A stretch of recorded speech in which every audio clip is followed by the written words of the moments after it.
puisque vous nous avez rejoint sur le blog de France Loisirs. Souvenez-vous, il y a un an, jour pour jour, Cécile Zec était à cette même place. Bonjour Cécile. Bonjour. Pour nous livrer son histoire, corps volé, piégé par un voleur en série. Ce n'est pas une comédie, mais de jour en jour, d'année en année, je l'espère pour vous, ça a pris 10 ans pour vous reconstruire. Oui, effectivement, 10 ans, même presque maintenant 12 années. Voilà, il faudrait juste que je pose ma question, Cécile. C'est comment allez-vous? Eh bien, je vais super bien. Ça, c'est la communication du livre depuis maintenant presque 2 années. Mais moi, Ouais. c'est de revenir constamment sur le passé. Si vous vous souvenez les interviews qu'on a faites ici ou sur d'autres médias, c'était pas facile.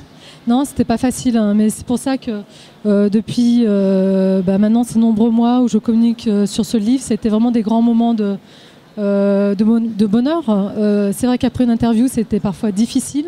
Puis maintenant, j'ai vraiment dépassé ce cap où la vie, elle est belle, je me sens bien, je suis heureuse. Vous vous êtes retrouvé vous-même, votre rapport aux gens a changé? Bon, ça fait longtemps qu'il a changé, mais effectivement, maintenant, je me sens vraiment bien. Je suis dans le bien-être et ça, c'est important d'arriver à dépasser les moments qui étaient difficiles. On rappellera que la RTS avait consacré un temps présent où vous étiez quelques-unes. On salue Madame Brella, on salue la joueuse de tennis de Mongeau, et puis vous-même, parce que vos destins sont proches et vous avez toutes vécu une expérience douloureuse. Comment est-ce que vous arrivez à tomber sur Jean-Daniel Belfond, on va le rappeler, et puis à être édité, parce que c'est toujours, on se demande si c'est voyeur, si c'est pas voyeur. Nous avions Tristan Banon sur ce plateau il y a quelques jours, elle va très bien aussi, on en est très content pour elle. Vous n'avez pas été agité par la tourmente médiatique, mais par la vôtre de tourmente. La tourmente, il faut se rappeler que les faits remontent maintenant plus de 12 années. Donc il y a beaucoup de choses qui se sont passées, la reconstruction est faite et c'est ça qui est important. Après, maintenant, le livre est un outil, un moyen pour parler de ce sujet qui est complètement tabou. L'idée, c'est pas de parler de ce sujet, de culpabiliser la société, les gens, c'est vraiment d'arriver à créer une unité, à arriver à avoir des personnes qui rejoignent mon combat, les choses qui sont en train de se faire. L'envie maintenant, c'est de faire des interventions auprès du public, auprès des jeunes. Également dans des réseaux pour parler de ce sujet, puis librement, et c'est vrai que je suis très contente de discuter avec de nombreuses personnes du sujet sans drame, même si c'était un drame, c'était quelque chose d'extrêmement douloureux par le passé. Je peux dire que maintenant c'est plus très grave, donc c'est ça qui est important. Nous vous ferons rencontrer, on essaiera de vous faire rencontrer Stéphanie Y.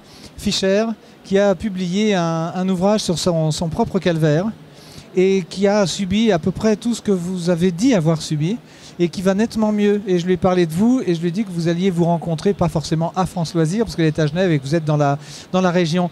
Le cinéma, en fait, moi j'avais l'impression que vous alliez débarquer là-dedans, mais en fait non, c'est une partie de votre vie déjà. Le cinéma? Oui. Oui, avant d'avoir les ailes, j'étais en plein envol, les ailes coupées. Effectivement, j'étais professionnelle, j'avais réalisé et coproduit un court-métrage. J'étais sur des scènes avec des premiers rôles, scènes théâtrales où je devais faire des tournées, etc. Ça vous aide, ça, actuellement et depuis? Oui, d'avoir été professionnelle dans le monde de la communication, du théâtre et du cinéma, c'est des expériences magnifiques, d'autant plus que c'était une passion. Alors maintenant, j'ai vraiment le souhait de faire un film, plutôt reportage, parce qu'aucune ex-victime ou victime n'a rencontré les journalistes, n'a rencontré à travers un film les victimes ou les professionnels, et j'aimerais donner ce regard. Donc là, je suis en train de faire en sorte de trouver les moyens pour faire ce film, ce reportage. Alors, dans un an, donc le 3 mai 2016, vous revenez avec on dit plus la bobine, mais c'est mon âge sans doute, la bobine de film sous le bras. En tout cas, avec la cassette, ça ne se dit plus non plus, donc ce sera avec un fichier. Peut-être un DVD alors. Peut-être un DVD, ou bien une petite carte SD avec le fichier. On vous souhaite bonne chance. Vous revenez évidemment chez nous quand vous voulez. Et puis, votre livre s'est vendu un assez bon nombre. On sait que ces thèmes de société sont non pas légion, fort heureusement, mais quand même très lus par notre public. Allez, bonne journée, bonne aventure.